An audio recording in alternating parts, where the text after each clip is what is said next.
महाभारत भगवत ज्ञान पर्व अध्याय 137। कुंती का पांडवों के लिए संदेश देना और श्री कृष्ण का उनसे विदा लेकर उपप्लव्य नगर में जाना।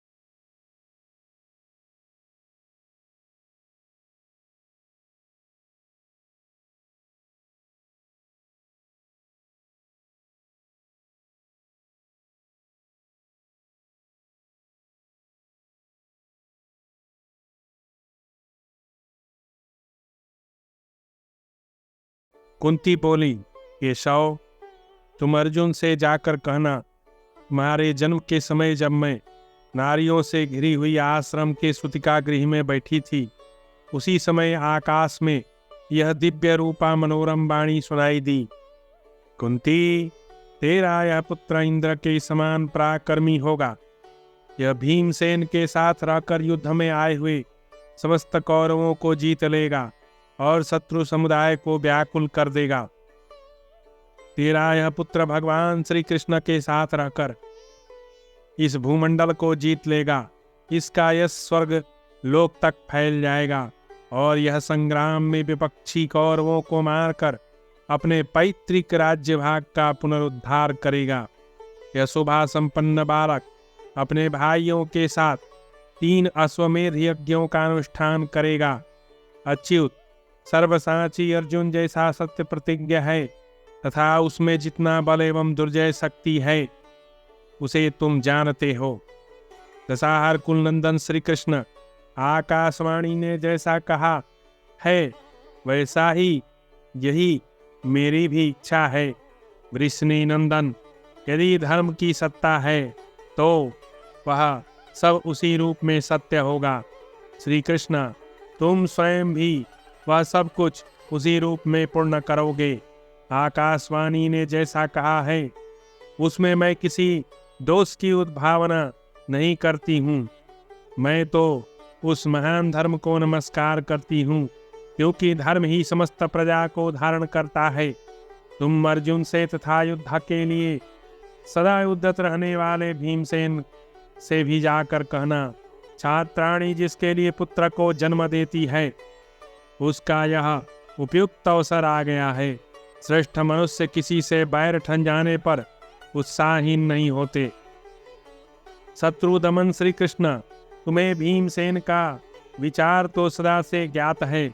वह जब तक शत्रुओं का अंत नहीं कर लेगा तब तक शांत नहीं होगा। माधव, श्री कृष्ण, तुम सम धर्मों को विशेष रूप से जानने वाली महात्मा पांडु की पुत्रवधू कल्याणमयी यशस्विनी द्रौपदी से कहना, बेटी, तू परम सौभाग्यशाली यशस्वी कुल में उत्पन्न हुई है। तूने मेरे सभी पुत्रों के साथ जो धर्मानुसार यथोचित बर्ताव किया है वह तेरे ही योग्य है। पुरुषोत्तम, तदनंतर क्षत्रिय धर्म में तत्पर रहने वाले दोनों मातृ कुमारों से भी मेरा यह संदेश कहना, वीरों, तुम प्राणों की बाजी लगाकर भी अपने पराक्रम से प्राप्त हुए भोगों का ही उपभोग करो। क्षत्रिय धर्म से निर्वाह करने वाले मनुष्य के मन को पराक्रम द्वारा प्राप्त किए हुए पदार्थ ही सदा संतुष्ट रखते हैं। पांडवों, सब प्रकार से धर्म की वृद्धि करने वाले तुम सब लोगों के देखते देखते पांचाल राजकुमारी द्रौपदी को जो कटु वचन सुनाए गए हैं उन्हें कौन वीर क्षमा कर सकता है।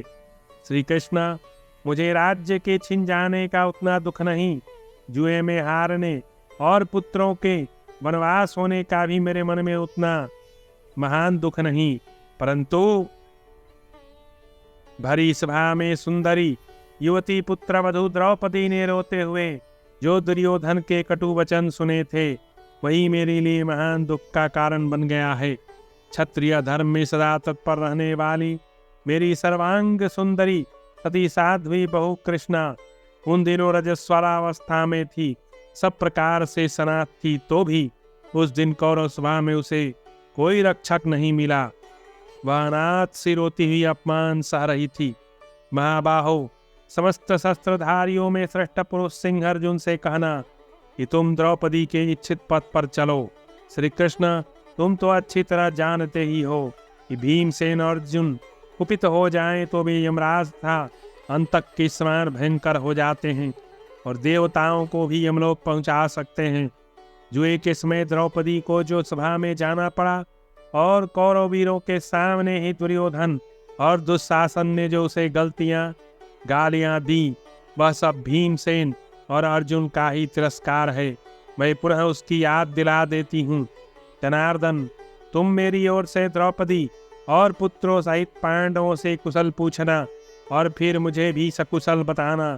जाओ, तुम्हारा मार्ग मंगलमय हो, मेरे पुत्रों की रक्षा करना।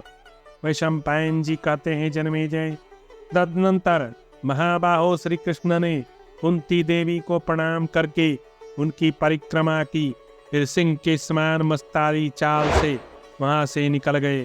फिर भीष्म आदि प्रधान कुरुवंशियों को उन्होंने विदा कर दिया और कर्ण को रथ पर बिठाकर सात्यकी के साथ वहां से प्रस्थान किया। दशाहर कुलभूषण श्री कृष्ण के चले जाने पर सब कौरव आपस में मिले और उनके अत्यंत अद्भुत एवं महान आश्चर्यजनक बल वैभव की चर्चा करने लगे। वे बोले, यह सारी पृथ्वी मृत्यु पास में आबद्ध हो मोहाच्छन्न हो गई है। जान पड़ता है दुर्योधन की मूर्खता से इसका विनाश हो जाएगा। उधर पुरुषोत्तम भगवान श्री कृष्ण जब नगर से निकलकर उपलब्ध की ओर चले, तब उन्होंने दीर्घकाल तक कर्ण के साथ मंत्रणा की।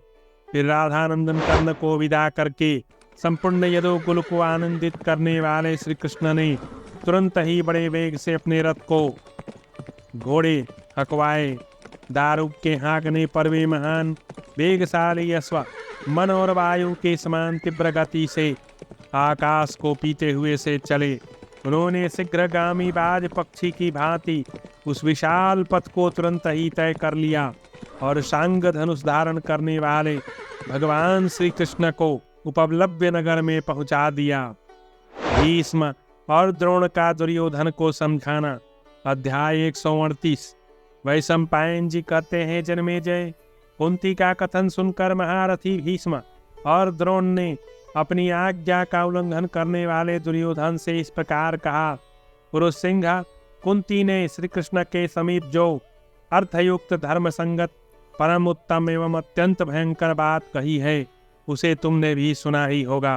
कुरुनंदन, कुंती के पुत्र श्री कृष्ण की सम्मति के अनुसार वह सब कार्य करेंगे।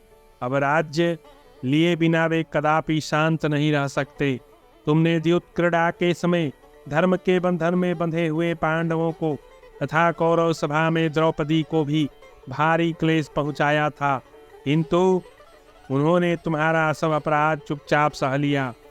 अब अस्त्र विद्या में पारंगत अर्जुन और युद्ध का दृढ़ निश्चय रखने वाले भीमसेन को पाकर गांडीव धनुष, अक्षय बाणों से भरे हुए 2 तरकस, दिव्य रथ और ध्वज को हस्तगत करके बल पराक्रम से संपन्न नकुल सहदेव को युद्ध के लिए उद्यत देखकर तथा भगवान श्री कृष्ण को भी अपनी सहायता के रूप में पाकर युधिष्ठिर तुम्हारे पूर्व अपराधों को क्षमा नहीं करेंगे। महाबाहो, थोड़े ही दिनों के पहले की बात है, परम बुद्धिमान अर्जुन ने विराट नगर के युद्ध में हम सब लोगों को परास्त कर दिया था और वह सब घटना तुम्हारी आंख के सामने घटित हुई है। कपिध्वज अर्जुन ने युद्ध में भयंकर कर्म करने वाले निवात कवच नामक दानवों को रुद्र देवता संबंधी पशुपास्त्र अस्त्र से दग्ध कर डाला था। घोष यात्रा के समय ये कर्ण आदि योद्धा तुम्हारे साथ थे। तुम स्वयं भी रथ कवच आदि से संपन्न थे, तथापि अर्जुन ने ही तुम्हें गंधर्वों के हाथ से छुड़ाया था। उनकी शक्ति को समझने के लिए यही उदाहरण पर्याप्त है। अतः भरतश्रेष्ठ, तुम अपने ही भाई पांडवों के साथ संधि कर लो। यह सारी पृथ्वी मौत की दाढ़ों के बीच में जा पहुंची है। तुम संधि के द्वारा इसकी रक्षा करो तुम्हारे बड़े भाई युधिष्ठिर धर्मात्मा दयालु मधुर भाषी विद्वान हैं। तुम अपने मन का सारा कलुष यहीं धो बहाकर उन पुरुष सिंह युधिष्ठिर की शरण में जाओ।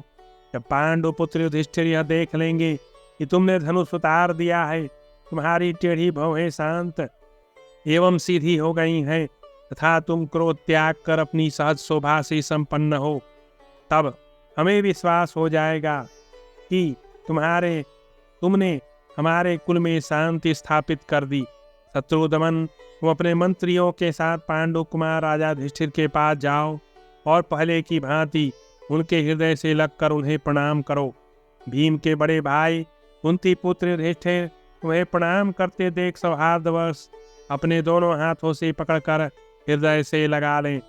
जिनके कंधे सिंह के समान, भुजाएं बड़ी गोलाकार तथा अधिक मोटी हैं, वे योद्धाओं में श्रेष्ठ भीमसेन भी तुम्हें अपनी दोनों भुजाओं में भरकर छाती से चिपका ले। शंख के समान ग्रीवा, कमल सदृश नेत्रों वाले निद्रा विजयी कुंती पुत्र धनंजय तुम्हें हाथ जोड़कर प्रणाम करें। इस भूतल पर जिनके रूप की तुलना नहीं, वे अश्वनी कुमारों के पुत्र नरश्रेष्ठ नकुल सहदेव तुम्हारे प्रति गुरुजनोचित प्रेम और आदर का भाव लेकर तुम्हारी सेवा में उपस्थित हों। भोपाल, तुम अभिमान छोड़कर अपने उन बिछड़े हुए भाइयों से मिल जाओ और यह अपूर्व मिलन देखकर श्री कृष्ण आदि सब नरेश अपने नेत्रों से आनंद के आंसू बहावे। तदनंतर तुम अपने भाइयों के साथ इस सारी पृथ्वी का शासन करो और ये राजा लोग एक दूसरे से मिलकर हर्षपूर्वक यहाँ से पधारें। राजेंद्र, इस युद्ध से तुम्हें कोई लाभ नहीं होगा। तुम्हारे हितैषी सुहृद जो तुम्हें युद्ध से रोकते हैं, उनकी बात सुनो और मानो, क्योंकि युद्ध छिड़ जाने पर क्षत्रियों का निश्चय ही विनाश दिखाई दे रहा है। वीर, ग्रह और नक्षत्र प्रतिकूल हैं, पशु पक्षी भयंकर शब्द कर रहे हैं, नाना प्रकार के ऐसे उत्पात दिखाई देते हैं जो क्षत्रियों के विनाश की सूचना देते हैं। विशेषतः यहाँ हमारे घर में बुरे निमित्त दृष्टिगोचर होते हैं। जलती हुई उल्काएं गिर रही हैं, तुम्हारी सेना को पीड़ित कर रही हैं। प्रजानाथ, हमारे सारे वाहन अप्रसन्न एवं रोते दिखाई देते हैं। गिद्ध तुम्हारी सेनाओं को चारों ओर से घेर कर बैठते हैं। इस नगर तथा राजभवन की शोभा अब पहले जैसी नहीं रही। सारी दिशाएं जलती सी प्रतीत होती हैं और उनमें अमंगल सूचक शब्द दिखाई करती हुई गीदड़ियां फिर रही हैं। महाबाहो, तुम पिता माता तथा हम हितैषियों का कहना मानो। अब शांति स्थापन और युद्ध दोनों ही तुम्हारे अधीन है। शत्रुसूदन, यदि तुम सुहृदों की बातें नहीं मानोगे तो अपनी सेना को अर्जुन के बाणों से अत्यंत पीड़ित होती देखकर पछताओगे। यदि हमारे ये बातें तुम्हें विपरीत जान पड़ती हैं तो जिस समय युद्ध में गर्जना करने वाले महाबली भीमसेन का विकट सिंहनाद, अर्जुन के गांडीव धनुष की टंकार सुनोगे, उस समय तुम्हें ये बात याद आएंगी। भीष्म से वार्तालाप आरंभ करके द्रोणाचार्य का दुर्योधन को पुनः संधि के लिए समझाना। अध्याय 139। वैशंपायन जी कहते हैं, जन्मेजय, भीष्म और द्रोणाचार्य के इस प्रकार कहने पर दुर्योधन का मन उदास हो गया। उसने टेढ़ी आंखों से देखकर भवों के बीच से सिकोड़कर मुंह नीचा कर लिया। वह उन दोनों से कुछ नहीं बोला। उसे उदास देख नरश्रेष्ठ भीष्म और द्रोण एक दूसरे की ओर देखते हुए उसके निकट ही पुनः इस प्रकार बात करने लगे।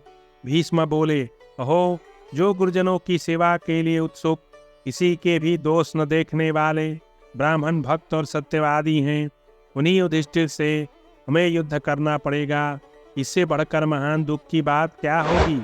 द्रोणाचार्य ने कहा, राजन, मेरा अपने पुत्र अश्वत्थामा के प्रति जैसा आदर है, उससे भी अधिक अर्जुन के प्रति है।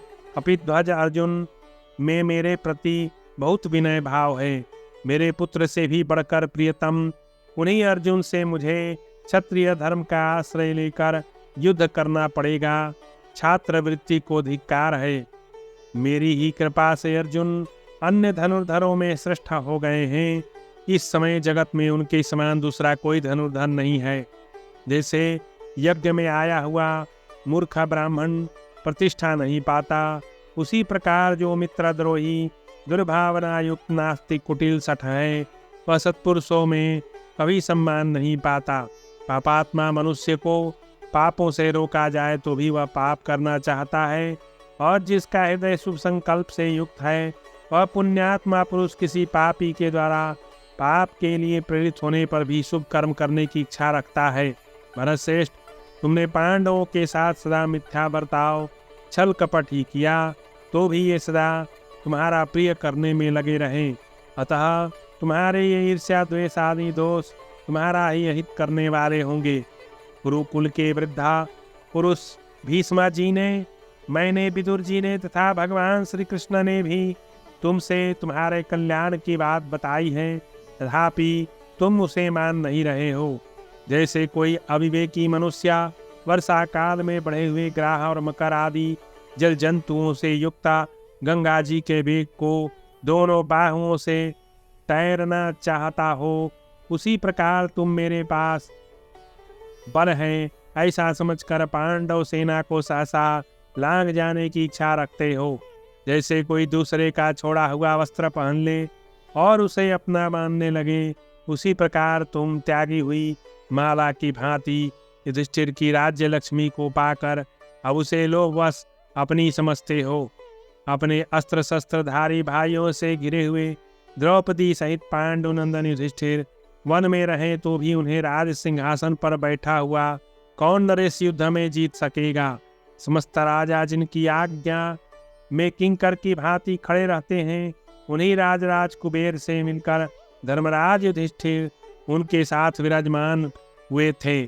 कुबेर के भवन में जाकर उनसे भांत भांति के रत्न लेकर अब पांडव तुम्हारे समृद्धशाली राष्ट्र पर आक्रमण करके अपना राज्य वापस लेना चाहते हैं।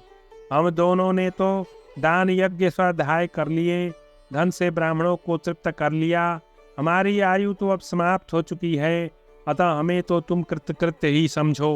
परंतु तुम पांडवों के साथ युद्ध ठान कर राज्य, सुख, मित्र और धन सब कुछ खोकर बड़े ही भारी संकट में पड़ जाओगे। तपस्या एवं घोर व्रत का पालन करने वाली सत्यवादिनी देवी द्रौपदी जिनकी विजय की कामना करती है, उन पांडुनंदन युधिष्ठिर को तुम कैसे जीत सकोगे। भगवान श्री कृष्ण जिनके मंत्री और समस्त शस्त्रधारियों में श्रेष्ठ अर्जुन जिनके भाई हैं, उन पांडुपुत्र युधिष्ठिर को तुम कैसे जीतोगे। धैर्यवान और जितेंद्रिय ब्राह्मण जिनके सहायक हैं, उन उग्र तपस्वी वीर पांडव को तुम कैसे जीत सकोगे। जिस समय अपने बहुत से सुहृद संकट में डूब रहे हो, उस समय कल्याण की इच्छा रखने वाले एक सुहृद का जो कर्तव्य है, उस अवसर पर उसे जैसी बात कहनी चाहिए वह यद्यपि पहले कही जा चुकी है, तथापि मैं उसे दोबारा कहूँगा। राजन, युद्ध से तुम्हें कोई लाभ नहीं होगा। तुम गुरुकुल की वृद्धि के लिए उन वीर पांडवों के साथ संधि कर लो। पुत्रों, मंत्रियों तथा सेनाओं सहित यमलोक जाने की तैयारी न करो। इस प्रकार श्री महाभारत उद्योग पर्व के अंतर्गत भगवत ज्ञान पर्व में भीष्म द्रोण वाक्य विषयक 139वां अध्याय पूरा हुआ।